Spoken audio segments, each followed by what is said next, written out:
A artista. Sentia-me muito doente. Sabia que a doença de que padecia era incurável. Estava sofrendo muito e o tratamento também era dolorido. Pedi muitas vezes ao médico que conhecia desde criança para interromper o tratamento. Esses remédios me fazem mais mal do que bem, exclamei. Ele explicou que eu estava errada e que, embora doloroso, era o que a medicina oferecia. Meu querido doutor deve ter pensado melhor e ter feito o que eu queria. Só que não está mais me visitando, falei suspirando. Meu mordomo, secretário, nem sei mais o que ele era para mim, porque fazia de tudo em casa, entrou na sala em que eu estava. Talvez, pensando melhor, a definição que poderia lhe dar era de amigo apaixonado. Silencioso e triste, abriu a cortina de uma das janelas. Nada falou. Estavam ele e uma das empregadas que ficou comigo obedecendo-me. Eu não queria conversar. Primeiro, por não gostar mais de falar. Não tinha assunto a não ser de doença, e isso me cansava. Segundo, porque depois que meu filhinho faleceu, desinteressei-me de tudo. Tinha bastante dinheiro e o mordomo administrava-o bem. Fechamos a casa conosco dentro. Isso para que os jornalistas, ávidos por notícias, não conseguissem nenhuma foto minha doente. Já não parecia mais a jovem que fora, e ele, meu mordomo, não me dava motivos para recriminá-lo. Abriu a cortina da janela que dava para os fundos da casa. Não gosto mais de jornalistas, expressei-me baixinho. Ele me olhou, ou talvez para a poltrona em que eu estava. Aproximou-se devagarinho e arrumou a manta que estava sobre a poltrona, cobrindo-me. Olhei-o agradecida. Sabia que ele me amava e foi somente por esse amor verdadeiro que ficou comigo. Era meu empregado fazia anos. Um dos meus namorados insinuou que ele era apaixonado por mim. Ri naquele momento. Depois da tragédia, fiquei doente e ele ficou ao meu lado.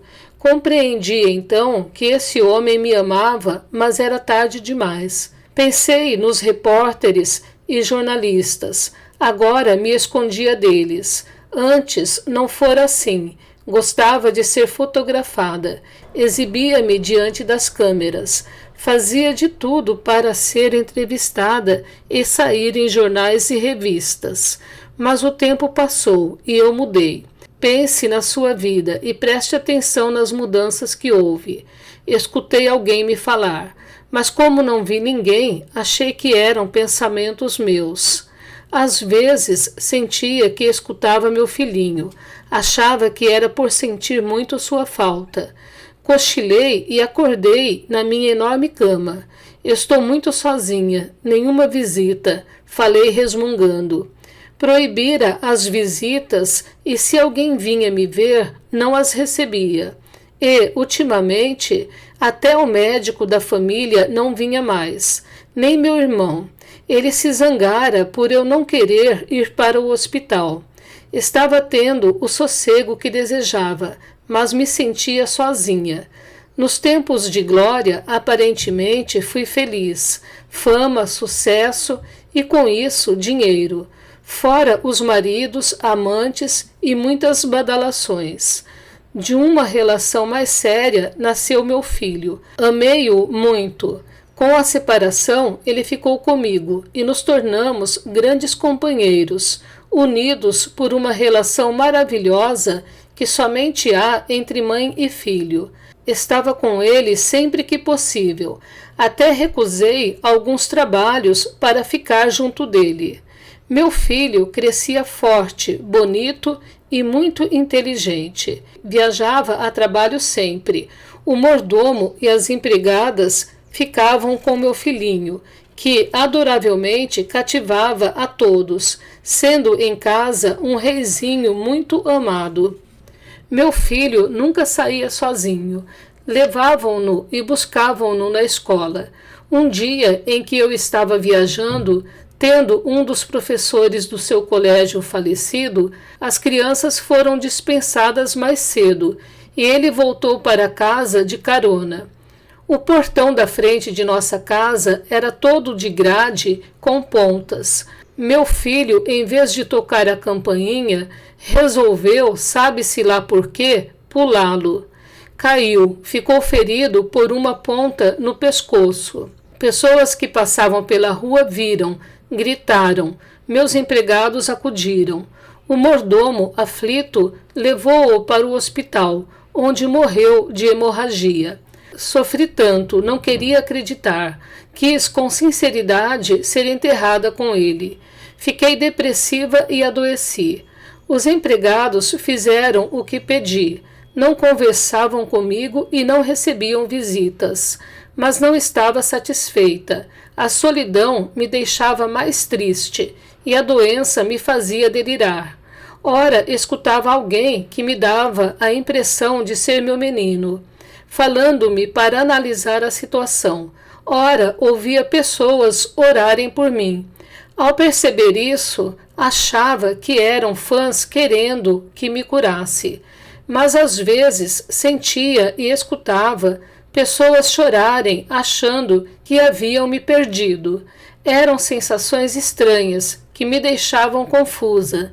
Desejava que passasse logo, mas não passava. Por tempos vivi nessa agonia e tristeza, sem conseguir definir se foram meses ou anos. Um dia o mordomo entrou no quarto, então resolvi sair do meu mutismo. Você tem sido um leal amigo. Pode falar, vamos conversar. Ele não respondeu. Estranhei e repeti. Sente-se aqui perto de mim. Vamos conversar. Ele deu uma olhada pelo meu quarto e saiu. Será que o ofendi? Certamente o fiz, mas não foi por querer, pensei. Conquistara, usando de minha beleza, muitos homens, mas ele eu não seduzi. Nunca tive a pretensão de ter caso com um empregado. Já viu como é o corpo dele e como é o seu? A voz que eu ouvia de vez em quando me falou. Vou telefonar para meu médico ou para meu irmão. Não consegui tirar o fone do gancho. Toquei a sineta que fora colocada na minha mesinha de cabeceira desde que ficara doente. Nada. Depois de um tempo, o mordomo entrou no quarto. Olhou tudo, passou a mão pela cômoda, pegou um porta-retrato com fotos minhas, olhou-as com carinho e disse baixinho: perdoe-me, não pude impedir que seu irmão, seu herdeiro, vendesse tudo. Amanhã virá o caminhão para retirar alguns móveis que serão leiloados. Logo, os novos proprietários estarão aqui e modificarão tudo. Irei embora. Esta casa deveria ser um santuário e não deveria ser modificada. Como? Gritei. O que está falando? Meu irmão vendeu tudo? Como pôde, se eu ainda não morri? Veja a diferença. Escutei a voz. Olhei para ele, examinando-o, e depois para mim. Estávamos muito diferentes. Ele sadio e eu doente. Mas a voz insistiu. Analise-o novamente. O mordomo chorava sentido. Então percebi que seu corpo era grosseiro e o meu leve e diferente. Pedi que ele ficasse no quarto comigo, mas ele saiu. Escutei barulho. Abriram o quarto. O mordomo e meu irmão entraram. Meu mano deu ordem. Você, por favor, pegue tudo o que era de uso pessoal. Coloque os retratos nestas caixas, pois vou levá-las comigo, e depois resolvo o que farei. Ela nos fará falta, falou o mordomo. Já faz. Entenda que não posso mais deixar essa casa sem moradores, e não pretendo residir aqui. Compreendo, expressou triste o mordomo. Por que faz isso? Gritei. Meu irmão suspirou e disse como se falasse a si mesmo. Minha irmãzinha morreu. Uma artista como ela não deveria nunca morrer. Há pessoas que vieram à Terra para serem eternas. Abri a boca de espanto. Eu morri? Deviam estar enganados. Estava ali, doente, mas viva. Olhei-os, estavam sérios, expressões sofridas, e não iam brincar com um assunto sério. Tremi de medo e escutei novamente a mesma voz. Calma, você nunca pensou nas coisas boas que fez? Não estava com vontade, mas me lembrei. Pratiquei muitas caridades. Tinha muito dinheiro, nunca maltratei ninguém e ajudava sempre que podia, todos à minha volta. O que mais quer neste momento? A voz me perguntou. Ver meu filhinho, respondi em tom de súplica. Não terá medo? Não. Senti alguém pegar na minha mão. Olhei-a e vi uma mãozinha. Deliciei-me com o contato e com o carinho. E junto da mãozinha foi-se materializando a figura do meu filho. Filhinho do meu coração, você veio me ver. Sinto tanto sua falta. Mamãe, meu corpo morreu, mas continuei vivo em espírito. Tenho-lhe pedido para observar nossos empregados, os 2 que ficaram nesta casa. Meu irmão quer vendê-la, expressei-me sentida. Então o mordomo voltou com as caixas, abriu a cômoda, foi pegando alguns objetos e colocando-os dentro. Ele é nosso amigo querido, disse meu filho. Observe-o, mamãe. Ele é diferente de nós. Nós 2 morremos, ele não. O mordomo chorava, e eu também. E agora, meu filho, que faço? Indaguei com ansiedade e medo. Venha comigo, aqui é a moradia para quem ainda tem o corpo carnal. Nós que o deixamos, temos outros locais para viver. Abraçamo-nos. Confiei e fui com ele, que volitou comigo. Fui abrigada numa colônia e internada num hospital. Minha adaptação foi longa. Sentia-me doente. Tive que receber muita ajuda para me sentir novamente sadia. Quando melhorei, senti falta das atividades artísticas, de ser admirada pelos fãs. Mas acostumei-me, principalmente tendo ao meu lado meu filhinho. E a vida continuou muito diferente para mim. Era acostumada ao luxo e a ser servida. Já ali tudo era lindo, mas simples, e tive de aprender a servir. Ao desencarnar, meu espírito foi desligado da matéria e meu corpo enterrado com pompas. Continuei em casa, sem compreender o que me acontecera. Fiquei muito tempo confusa. Meu filho ia sempre me visitar, tentando me explicar que meu corpo físico morrera. Era dele a voz que ocasionalmente eu escutava. E o mordomo, amigo leal, de fato me amou. Dedicou-se a mim com fidelidade. Ficou quanto pôde em minha casa, tomando conta de tudo. Meus fãs compadeceram-se de mim na tragédia que me abalou, pelo acidente em que meu filho desencarnara e pela minha doença. Meu desencarne foi triste. Muitos oraram por mim, outros choraram. Mas tudo passou. Havia labutado muito para conseguir ser conhecida e admirada. No entanto, aos poucos foram me esquecendo, apesar de alguns ainda se lembrarem do meu trabalho.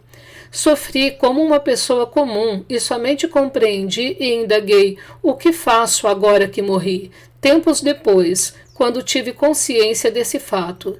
Foi uma sensação muito estranha. Senti um vazio, como se passasse por uma porta e esta se fechasse sem que eu soubesse o que encontraria pela frente. Ainda bem que Deus é misericordioso e permitiu que encontrasse meu filhinho. Tenho planos de aprender a ser útil aqui na espiritualidade. Desejo trabalhar auxiliando os que sofrem. Quero esquecer o passado, mas às vezes sou reconhecida aqui no plano espiritual. Você não foi artista? Sim, respondo. Depois de observada e de alguns comentários, retornamos às atividades. Sei que esses fatos serão cada vez mais raros, porque tudo muda, passa e conosco permanece o que de fato somos. Explicação de Antônio Carlos. Essa convidada não quis se identificar, porque nomes são para sermos identificados por uma encarnação. Podemos nos tornar conhecidos por muitos motivos, por sermos talentosos ou por um trabalho sério, seja esse nas artes, na ciência, na religião, etc. Já tivemos muitos nomes e com certeza teremos outros mais. Todos nós nos defrontamos com a morte do corpo físico, famosos ou não, e essa foi a história dela. Muitos indagam o que acontece com pessoas conhecidas que têm muitos fãs. A desencarnação para elas não é diferente. O corpo carnal morre e o socorro logo em seguida é para aqueles que fizeram jus. Assim como se comenta entre os encarnados a mudança de plano de pessoas famosas, na espiritualidade também se ouvem comentários quando isso acontece. Dizem os desencarnados maldosos e cheios de inveja: teve de tudo e do melhor. Homens, mulheres, carros, viagens, comeu muito bem, fez tudo o que queria. E agora? Morreu. Se pudermos, vamos trazê-lo para cá e sentirá então o que é viver sem nada. Vai ter que sofrer. Entre os bons se escuta, admirava seu trabalho, como foi esforçado, como trabalhou para chegar aonde chegou. Praticou muitas caridades, era boa filha, bom filho, e era ótimo mãe, pai. Que Deus a abençoe, que Deus o abençoe, e que ele possa compreender sua mudança de plano, aceitar seu desencarne e ser socorrido ou socorrida. Quase sempre, lamentos e choros de fãs as incomodam, mas as orações de carinho fazem uma barreira em que desencarnados trevosos não conseguem se aproximar. Para onde vão depois, se é para o umbral ou para uma colônia, dependerá somente delas. Ser conhecida foi resultado de um trabalho e o foi por uma ocasião, mas são os nossos atos que nos acompanham e nos farão ficarmos bem ou não.